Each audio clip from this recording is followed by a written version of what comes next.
Hi, everyone. I'm Elissa Slotkin. I'm honored to have the opportunity to speak tonight.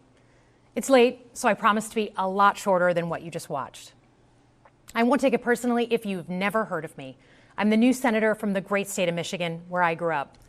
I've been in public service my entire life because I happened to be in New York City on 9/11 when the Twin Towers came down. Before the smoke cleared, I knew I wanted to make a life in national security. I was recruited by the CIA and did 3 tours in Iraq alongside the military. In between, I worked at the White House under President Bush and President Obama, 2 very different leaders who both believed that America is exceptional. You can find that same sense of patriotism here in Wyandotte, Michigan, where I'm speaking from tonight. It's a working-class town just south of Detroit. President Trump and I both won here in November. It might not seem like it, but plenty of places like this still exist across the United States. Places where people believe that if you work hard and play by the rules, you should do well and your kids should do better. It reminds me of how I grew up. My dad was a lifelong Republican, my mom a lifelong Democrat. But it was never a big deal because we had shared values that were bigger than any one party. We just went through another fraught election season.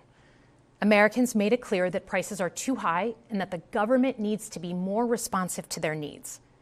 America wants change, but there's a responsible way to make change and a reckless way.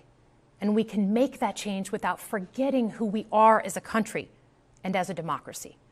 So that's what I'm going to lay out tonight.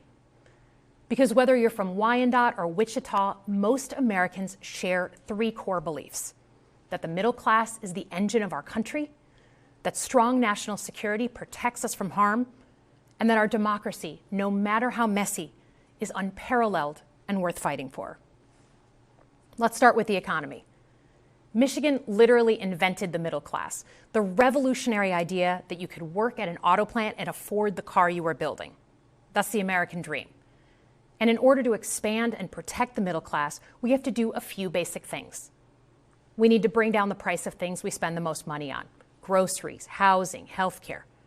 We need to make more things in America with good-paying union jobs and bring our supply chains back home from places like China. We need to give American businesses the certainty they need to invest and create the jobs of the future. And we need a tax system that's fair for people who don't happen to make $1 billion. Look, the president talked a big game on the economy, but it's always important to read the fine print.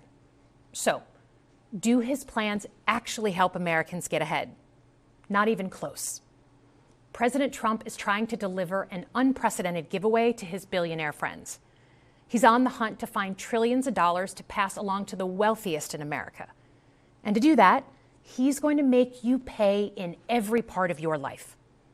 Grocery and home prices are going up, not down, and he hasn't laid out a credible plan to deal with either of those. His tariffs on allies like Canada will raise prices on energy, lumber, and cars, and start a trade war that will hurt manufacturing and farmers. Your premiums and prescriptions will cost more because the math on his proposals doesn't work without going after your health care. Meanwhile, for those keeping score, the national debt is going up, not down. And if he's not careful, he could walk us right into a recession. And one more thing.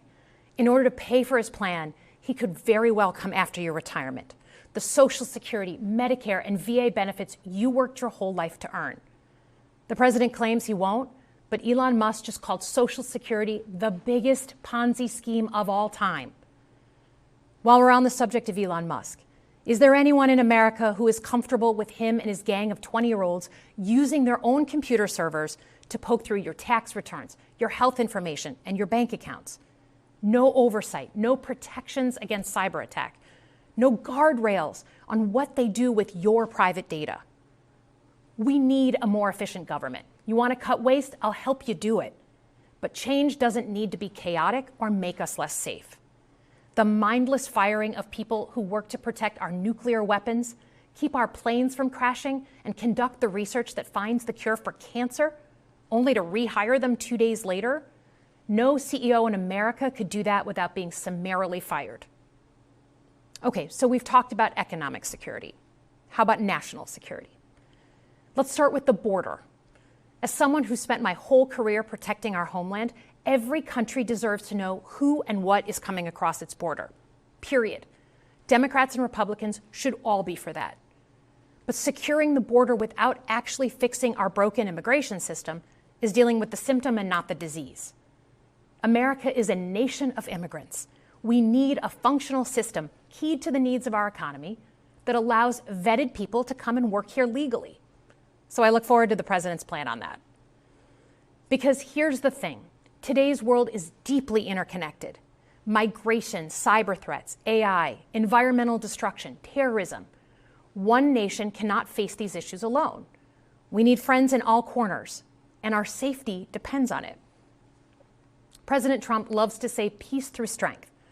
That's actually a line he stole from Ronald Reagan. But let me tell you, after the spectacle that just took place in the Oval Office last week, Reagan must be rolling in his grave.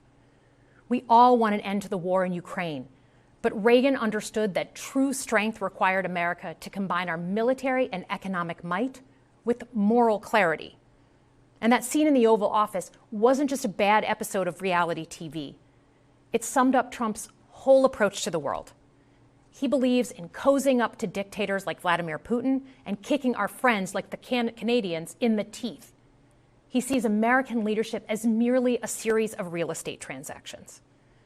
As a Cold War kid, I'm thankful it was Reagan and not Trump in office in the 1980s. Trump would have lost us the Cold War. Donald Trump's actions suggest that in his heart, he doesn't believe we're an exceptional nation. He clearly doesn't think we should lead the world. Look, America is not perfect, but I stand with the majority of Americans who believe we are still exceptional, unparalleled.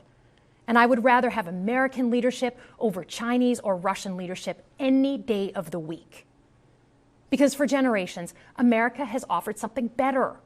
Our security and our prosperity, yes, but our democracy, our very system of government, has been the aspiration of the world. And right now, it's at risk.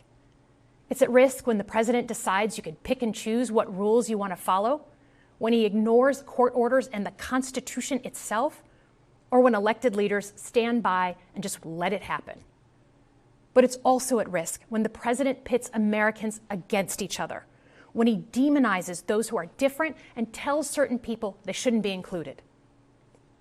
Because America is not just a patch of land between two oceans. We are more than that. Generations have fought and died to secure the fundamental rights that define us.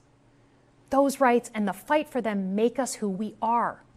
We're a nation of strivers, risk takers, innovators, and we are never satisfied. That is America's superpower. And look, I've lived and worked in many countries. I've seen democracies flicker out. I've seen what life is like when a government is rigged.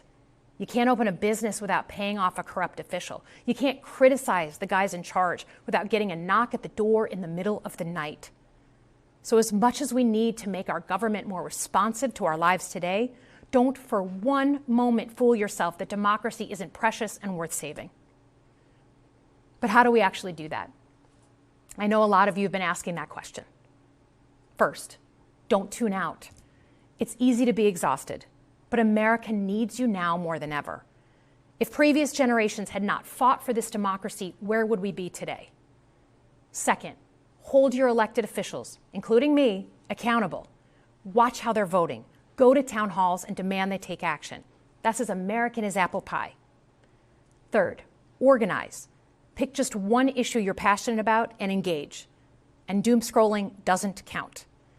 Join a group that cares about your issue and act. And if you can't find one, start one. Some of the most important movements in our history have come from the bottom up. In closing, we all know that our country is going through something right now. We're not sure what the next day is going to hold, let alone the next decade. But this isn't the first time we've experienced significant and tumultuous change as a country. I'm a student of history, and we've gone through periods of political instability before. And ultimately, we've chosen to keep changing this country for the better.